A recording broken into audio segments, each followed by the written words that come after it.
Senior నాయకులు వ్యవస్థాపకుల్లో ఒకరైన శ్రీరామూర్తి గారిని మాట్లాడుతున్నారు.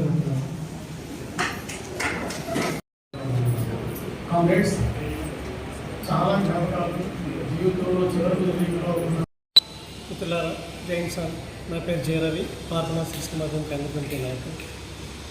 ఈరోజు అంతర్జాతీయ హక్కుల నేత, సామాజిక ఉద్యమకారులు, భారత నాస్తిక సమాజం సైంటిఫిక్ స్టూడెంట్ సంస్థల వ్యవస్థాపకులు డాక్టర్ జయగోపాల్ గారి ప్రథమ వర్ధంతి సభను జరుపుకుంటున్నాం.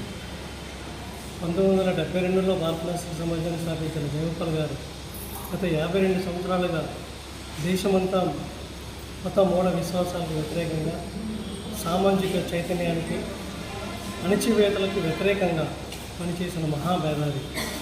ఆయన కృషిని గుర్తించి అంతర్జాతీయంగా పెన్ ఆఫ్ బ్రేవ్ మైండ్స్ అవార్డుతో సత్కరించడం జరిగింది.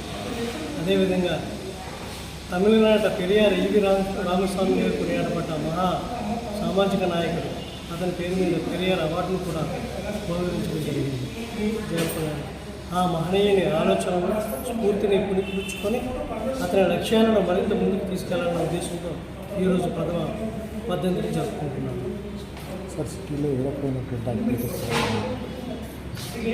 ప్రధానంగా ప్రజలలో శాస్త్రీయ దృక్పథాన్ని పెంపొందించడం. ఆర్టికల్ 51AH ప్రకారం ప్రతి మనిషి సామాజిక చైతన్యంతో పాటు శాస్త్రీయ దృక్పథాన్ని కలిగి ఉండడం అన్నది భారత రాజ్యాంగం మనకి కల్పించిన ప్రాథమిక హక్కు. ఆ హక్కు పరిరక్షణకై మేము మరింత ముందుగా కృషి చేస్తామని చెప్పేసి ఈ విధంగా తెలియజేస్తున్నాము. అదేవిధంగా ఆంధ్రప్రదేశ్ ప్రభుత్వం రాష్ట్రంలో మూఢనమ్మకాల నిర్మూలన చట్టం చేయాలని కూడా నిర్మాణం చేస్తున్నాం.